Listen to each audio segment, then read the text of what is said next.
Okay, so dear Dhamma practitioners, be comfortable yourself and relax your body. We're going to start our ongoing meditation session now. You can keep relax your body, your back straight, neck head straight in one line, and your right palm on your left. So gently close your eyes and bring your attention to this bell sound. And while you're focusing to the sound, mentally relax your body, relax your mind, and relax your breathing with your thoughts. Do nothing extra. Just follow the sound, please.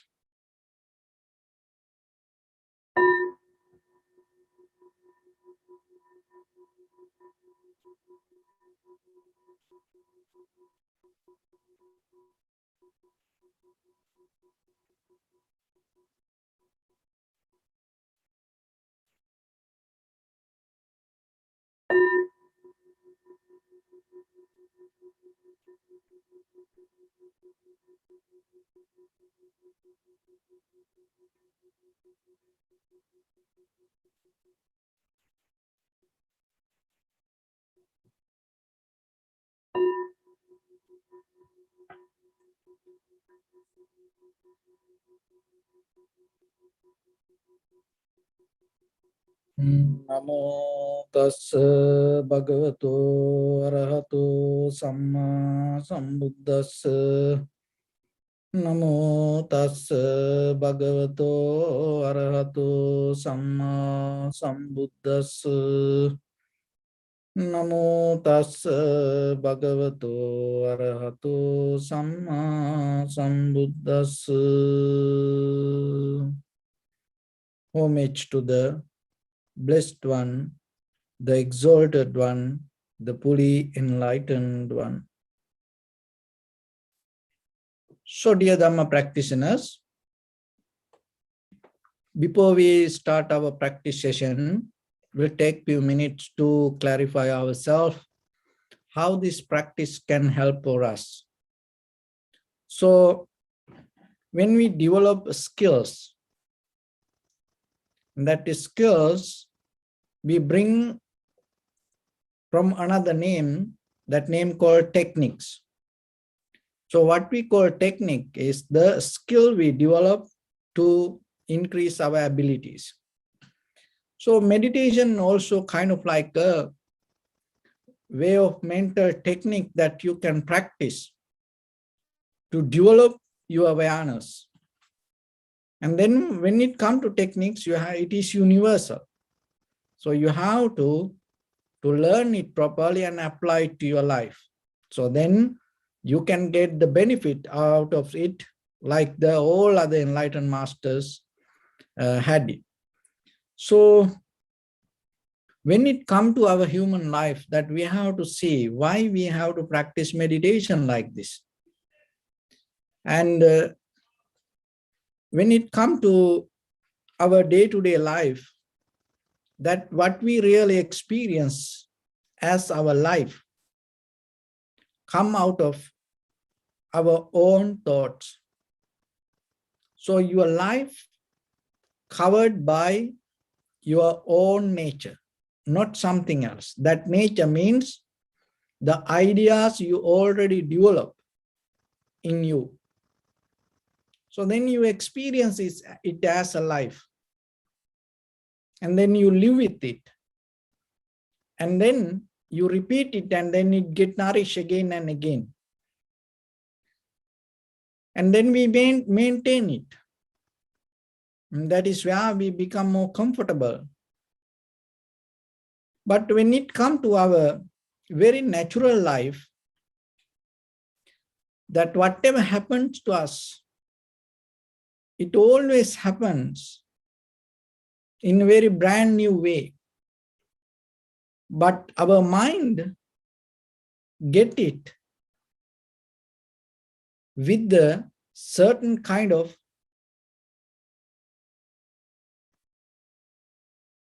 repetition.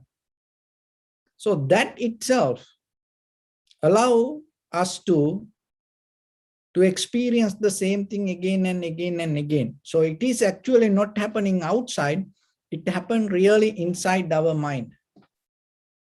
So if you able to break down that and get out of that mental patterns and experience the nature as it is, and then inside you also there is a nature that always go moment by moment and changing. So outside world, it happened that the change, and inside also the same, there's a change happening. So if you able to come to a point to balance that, and then what will happen? There is no collective nature going to be inside us. But by thinking, we cannot get into that.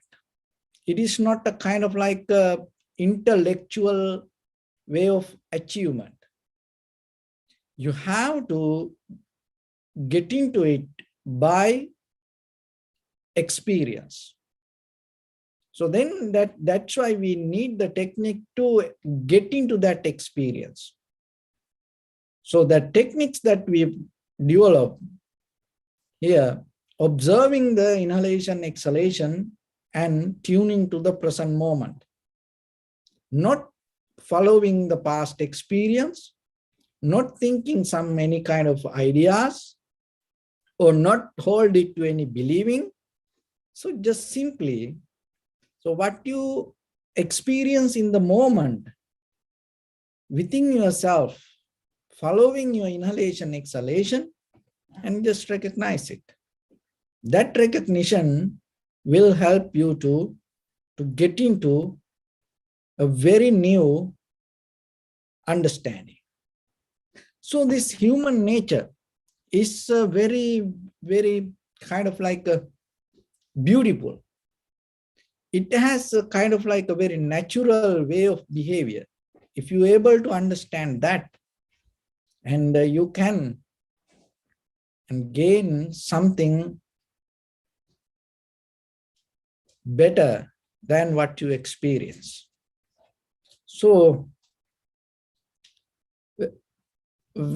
as you know, when you're going to buy a house, or that we look for utilities.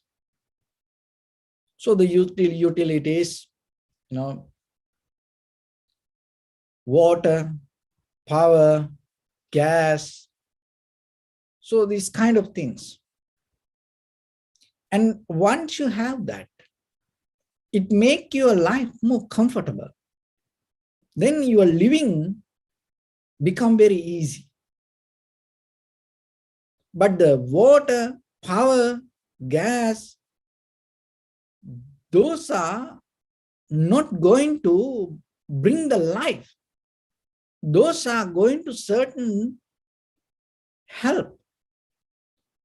So you get the help out of it and build the life. So the techniques also not the wisdom. You have to understand that. Observing inhalation, exhalation, and so when it comes to the vipassana, that four foundations, contemplating in that the sensation, contemplating the pain, contemplating the mind, contemplating the phenomena, and even the loving kindness meditation, the compassion, and so all the meditation techniques is kind of like utilities. It is not wisdom. So you have to develop a method using these utilities to gain the wisdom. So gaining the wisdom doesn't mean you create something. You bring it to a point to experience it. So only the human can do this.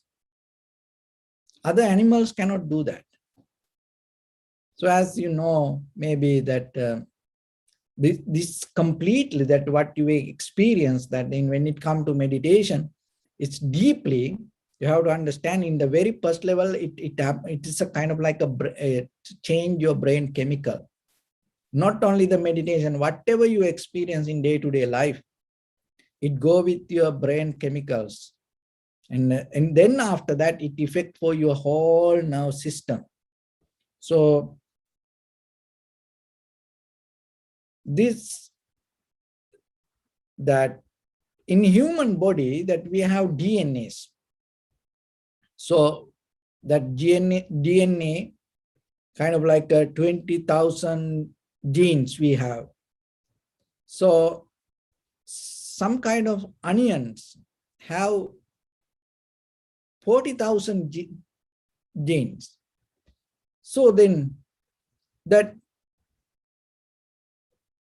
we are not that much that complicated. We have only 20,000 genes, and then the some vegetables, onions have 40,000, sometimes more than that. But with this 40,000, there are certain called junk DNA. So this junk DNA bring a certain abilities. That is why we live. That is why your enlightenment is possible, because of the junk DNA. So that, as you know, all other animals, when they born, they already come with the format. They come with the format and they cannot go beyond it. And most of the animals, when they born, they already build up to live with it. But the humans not like that. So the human life is not pre-programmed. It has ability to change. This is the beauty that you have. You have ability to adapt. That is the power of human nature. So that's why you can achieve things. But the thing is this, in day-to-day life, we are caught up in the imagination, and with that imagination, we achieve to our imagination. So there are two kinds of wisdom. That, like as example, you can close your eyes and you can imagine, oh, I don't want this anything, that I want to be completely different. So, environment. So there is a possibility that you can. Why? Because your very nature to change. And then sometimes that imagination ourselves, what we does, that what we see here around us, we imagine to build up that what we see. So as example, I imagine to get a better computer. So then that means this computer, I just repeat it. And I imagine to bring a different singing bowl. I imagine to bring a different lights. And I imagine brings to different Buddha statue.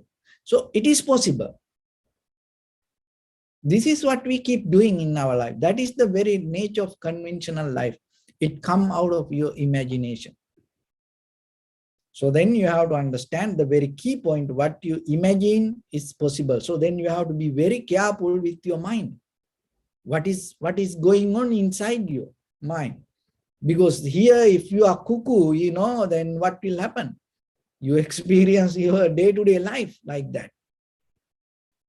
And you cannot blame to others. It's all like the mirror that it reflects our own mind. So that is one kind of power that you have. It's a wisdom. Once you know that, you can change. Some people knowingly do it. Some people without knowingly, they go with it. So what is the other side of the wisdom? That one is go with the conventional life. So listen this very carefully and be with me and then catch it. So you can imagine and then you can experience it. as reality. When it comes to vipassana, your enlightenment means what? So in the very first level, you saw something, you close your eyes, you imagine it, and then you open your eyes and you bring it as a reality. That is what called power. If you're able to bring your imagination to reality, you call it power. You are powerful. And when it comes to vipassana, what's the wisdom you gain? So before that, we have to go backward again and become very clear what we see as reality. Because if you catch this, it is a very key point. And then it will help you to twist the metrics that what we experience. The metrics is kind of like a, mental web. So we are experiencing mental web, and it is very difficult for us to get out of it and experience something else. So we're living in this the mental web metrics, and get out of that and become free from it. It's a very advanced level of metrics level. So that is the kind of like the vipassana knowledge. So that's why you have to very slowly understand it. What we see, we take the picture, perception, and then we close our eyes, we imagine it. And then we open our eyes, we bring it as a reality. We bring it to nature. So then when we experience that, we take it as the reality, and then that reality, what happens again and again, you go with you. You close your eyes, you imagine, and then you bring it back to it. So then again, you see it again, you close your eyes, and you bring it back as a kind of like a new version. And then your children come, they see what you experience, and they start to follow the same method. They imagine it, and they close their eyes, and they live it, and then they bring it as a reality. So then your grandchildren come, and they see what is happening here, and they also imagine, and then they bring it back. So because when we born, we took this as the reality, but we didn't see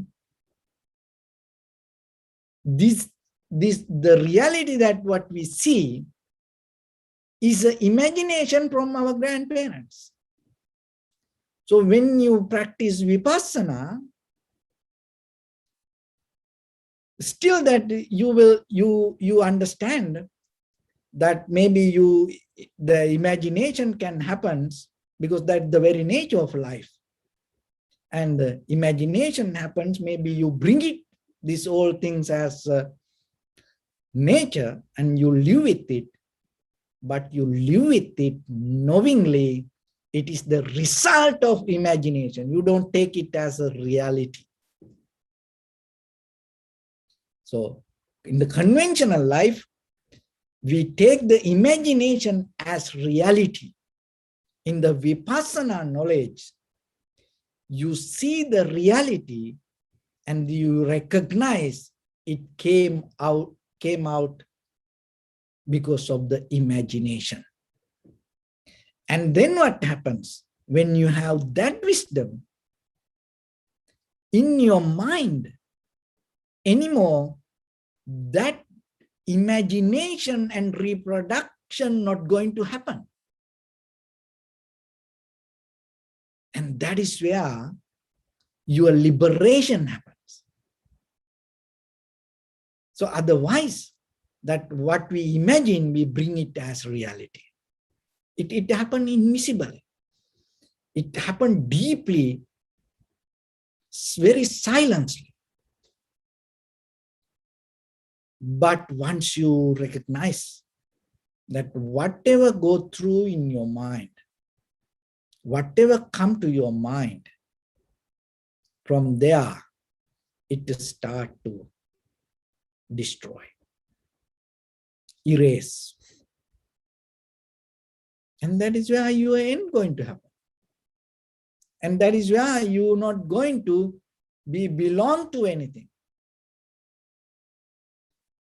And that is where you come to a point to experience the anti-fragile mind. That happen only in the Vipassana. Because we are very fragile human beings, that we fragile. Why? Because we always imagine and we trying to bring something, imagine we try to bring something because of we are so breakable. But once you recognize that deeper imagination, how become the reality, it will not happen out of your mind. And anymore, your mind not going to be disturbed out of anything. And that is where you develop anti-fragile mind. That is what you need. It is possible. But it takes time. It takes some inner behavior and understanding and the clarity that you have to develop day by day. Why? Because that psychology, there is a saying that fundamental attribution error that we have in day-to-day life, that internally, for me, that whatever the something that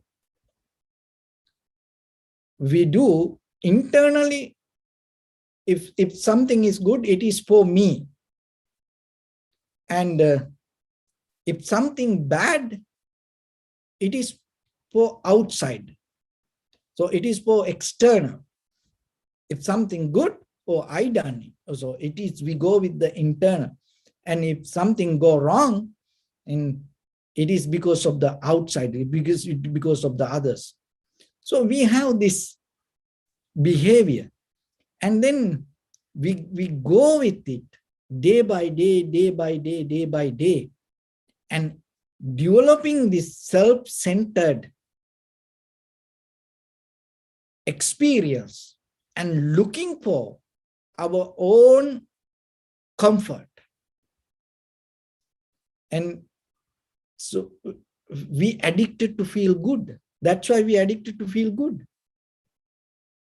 And that is what the life itself. And deeply, when you ready to feel good, when you go with it unknowingly, you don't see that you bound to, you belong to something. That's what the time, space matter. And that's the outside world. Just imagine for a moment, you close your eyes and you don't care about your feelings. Any demons cannot challenge you. Just try. You can experience it. You don't care any feelings. Forget about that. Even the good, bad, forget about it. You just close your eyes. You just accept anything. So the whole world, look, everybody, all the success, developments, even some people, enlightenment, look for what? We look for feel good. But deeply what happens? That when we look for feel good, we bound to the inner self-centered idea. And when you bound to inner self-centered idea, because it hold by the center, epicenter with the good, feeling good, and then whatever happen around it, if something come against it, If something challenge your good, what will happen? You're ready to fight. It's a natural behavior. It's naturally we react. If you don't react like that way, another way we call it kind of like you are not a man. You are not a man. So like that. And from the ancient time, that's why people fight for love. Not even the people, the animals. They do the same. In the whole animal world, if you know, they fight for sex. They are opposite partner. How that behavior? That the human also have that. Why? Because we deeply bound to feel good. And when we have that, what happens? Invisibly, we are in a prison. It's we ourselves build up that prison.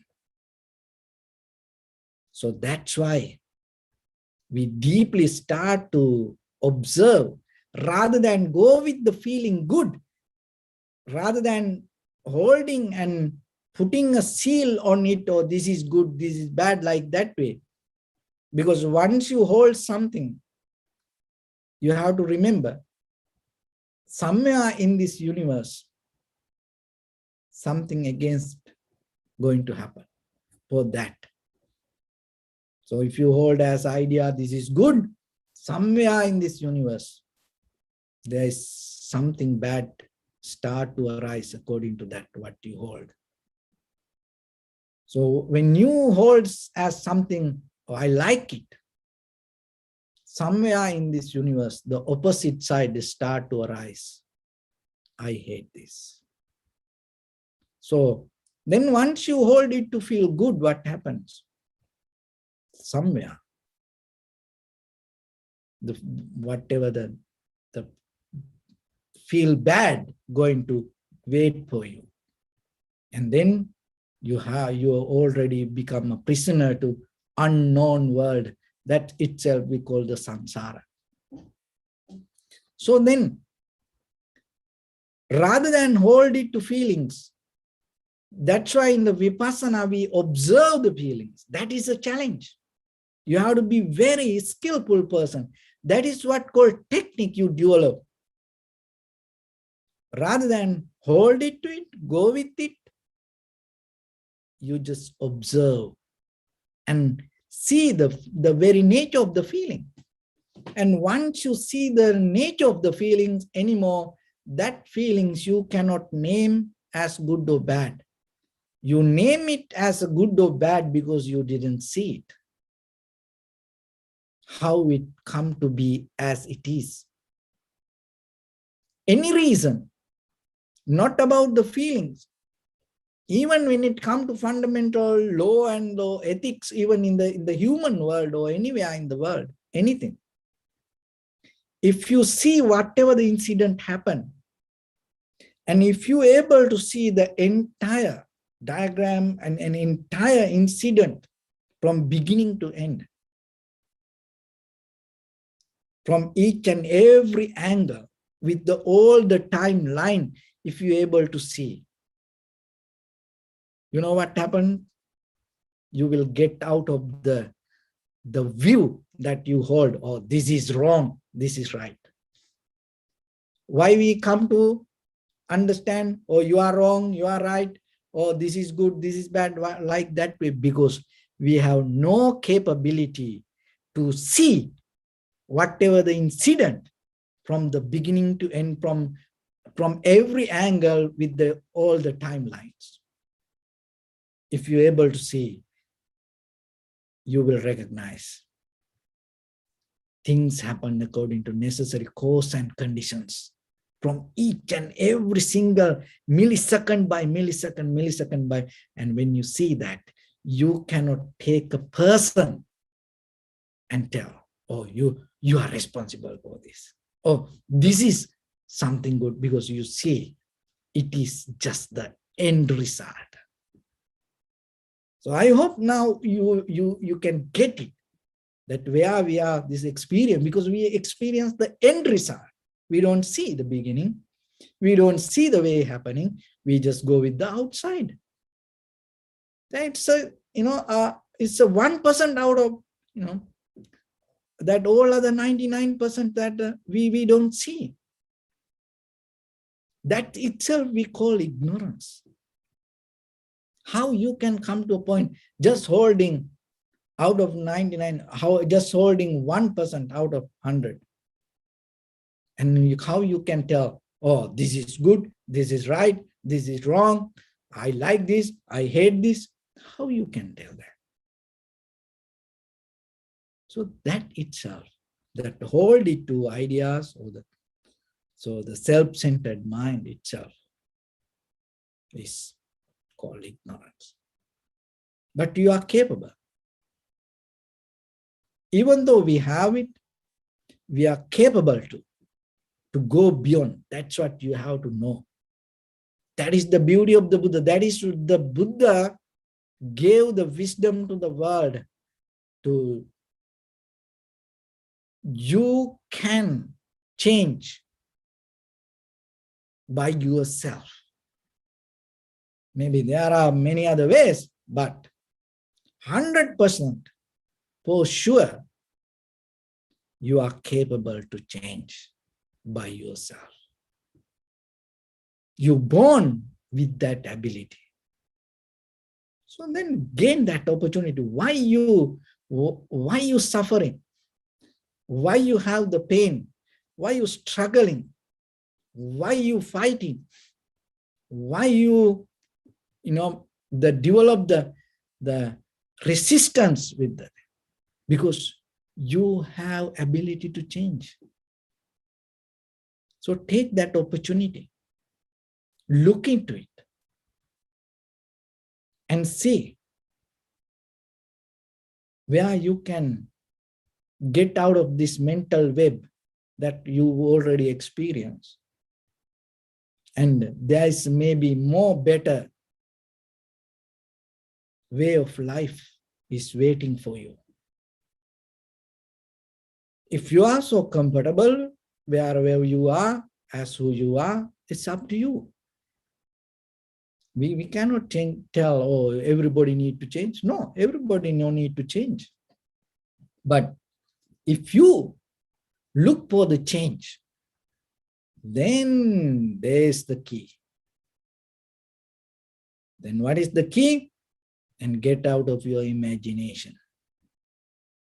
And just see this, everything that what we experience is the result of imagination. So in the beginning, we cannot see it. So that's why we have to come to develop undisturbed mind, which we call tranquility state. And so that's why we observe the sensation of inhalation, exhalation. And once you settle down and once you develop the tranquility state, and you have ability to see the mind, see the thoughts, see how this experience happening in us. Because if you don't have that ability, what will happen? What's come in will go out from you. That's the life. Whatever come as perception and go out of us from bodily, verbally, mentally action. Then what happens? You are bound to perception. You are belong to perception. So that's why without perception, people cannot live. They go crazy, even just closing their eyes a little bit. They feel like it's sometimes end of the world. And sometimes when there's no sound, some people get depressed. And some people, even when there is no touch, they feel like killing themselves. They need the sensation. They cannot live alone. They need a partner. Otherwise, they go crazy. Because we just go with the current coming in, the perception coming in, and then we release it as a bodily, verbally, mentally action. And then again, we go with this current again and again and again. And that is We enjoy. And then we call it as feel, oh, I feel good. There's nothing else. Then maybe you are more matured than me and look into your life. And so far that what you have done in your life. So whatever you heard, saw, smell, taste, felt, thought, you brought from your action with your bodily, verbally, mentally actions, and then you increase the current. And then you keep going, looking for feeling good, feeling good, feeling good. And that then you develop the magnet, the self-centered mind, and then keep going it. That's it. How far you have to go? There is no limit. There is no end. There's no timeline for that. And what the benefit you get out of it? No, you start to hold it to feel good, but you have to remember, and you have to fight for that. Why? Because when you hold something as feel good, there is something come. You give birth. You are the one who giving birth to something feeling bad. So then you have to fight for that, and you have to clean that to protect what you feel good. So then itself is kind of like a battlefield. But still there is a way we can live. No better than, far, far better than that. And that is this way. So in the beginning, you cultivate your mind to see things rather than go with it. Once you have that ability to see, that itself, you don't need the book, or you don't need the lectures, you don't need this kind of sessions. When you see, that seeing, that experience itself will take you to the next level. You have that wisdom. So only thing is, just try to tap into it. So for that, we have to little bit, get out of that our ordinary way of living, and just settle down for a moment and see that what you can experience. So that is what we're going to do now. And I hope this information will help for you to clarify yourself that how this practice can help for us. So, but at the same time, you have to remember, when it comes to practice, the mastering the technique, you are your own teacher. You are your own guru, you are your own master. So don't cheat yourself, and don't be lazy yourself, and keep growing, develop the growth in you. Don't allow your mind to shrink. Let it open. So with that, your right palm on your left, neck head straight in one line, and your back straight, and bring your attention to your body. If it is possible for you, comfortable for you, you can gently close your eyes. So observe head to toes 3 times and say Sopateva, or may I be well and happy, 3 times.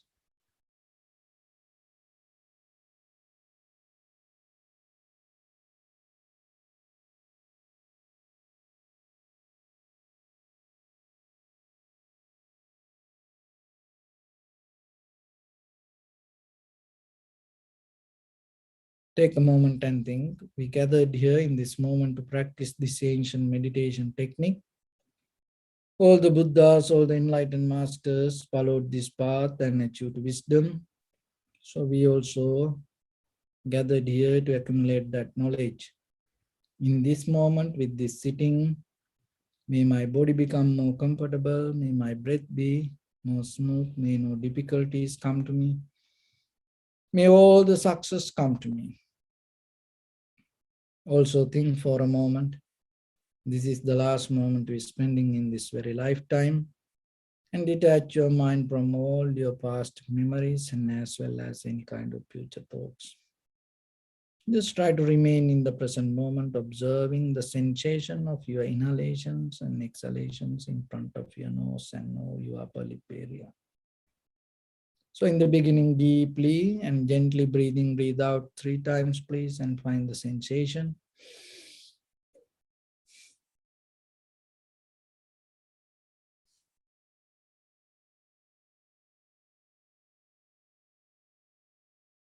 And allow your inhalations, exhalations happen itself. Do nothing extra.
Bring your attention to your body, please.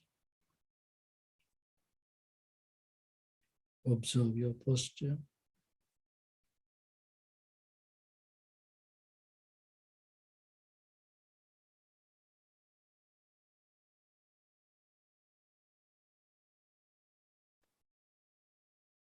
We cultivate loving kindness and compassion in our heart and radiate it as a light through entire your compound, village, city, state, country, world, around this universe. Also as far as you can through galaxies, other planets, stars. Reminding yourself like this. With clear intention, mentally repeat after me. May all living beings in this universe be well and happy.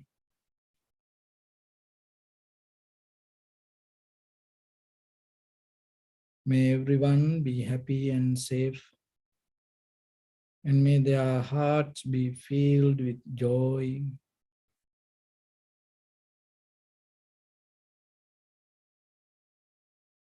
May all living beings live in security and in peace.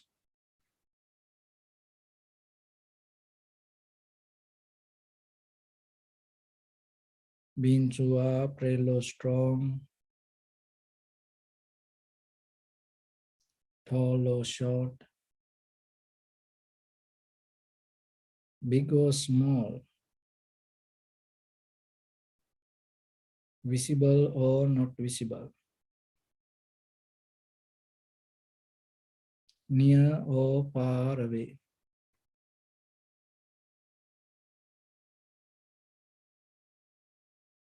Already born or yet to be born.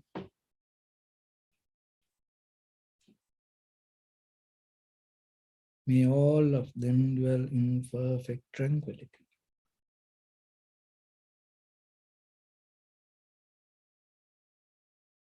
Let no one do harm to anyone. Let no one put the life of anyone in danger. Let no one out of anger or ill will wish anyone any harm.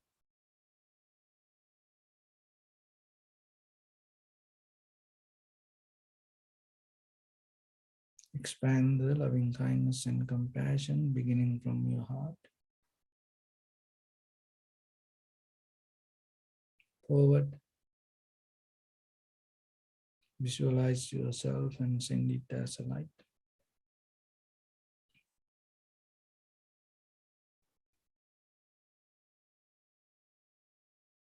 To your backside.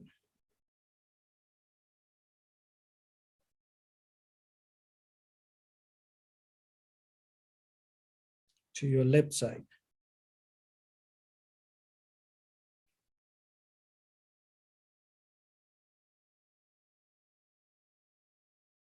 And to your right side.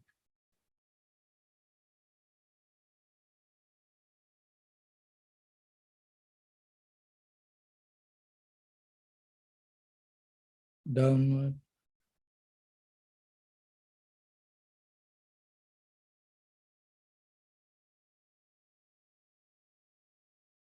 And upward.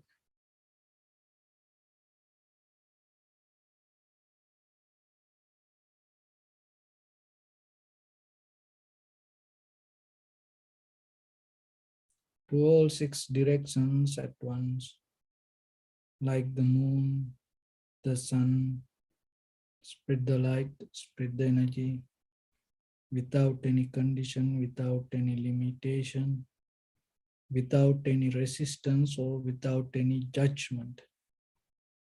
Let your heart to shine with the loving kindness and compassion from the bottom of it with the maximum effort to the highest. Wishing yourself, may all living beings in this universe be well and happy.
Say sadhu, sadhu, sadhu. So first of all, we offer this practice to the great qualities of the Buddha, Dhamma and the Sangha. And also by the power of this meritorious deed, may all of us attain to the supreme bliss of Nibbana. Also may all your guardian angels and deities will receive these merits and increase their longevity and protect all of you from any kind of planetary influences or any ill effects. Ittavata ca ammihi sampadam punya sampadam sabbe deva numodantu sabba sampatti siddhya sabbe bhuta numodantu sabba sampatti siddhya sabbe satta anumodantu sabba sampatti siddhya imaya dhammanu dhamma patipattiya buddham pujemi dhammam pujemi sangham pujemi Attaya imaya patipattiya jati jara vyadi maranam ha paribunjisami idammi punya kammang asavakkaya vahang hotu sabba dukkha pamuncatu. Bless you.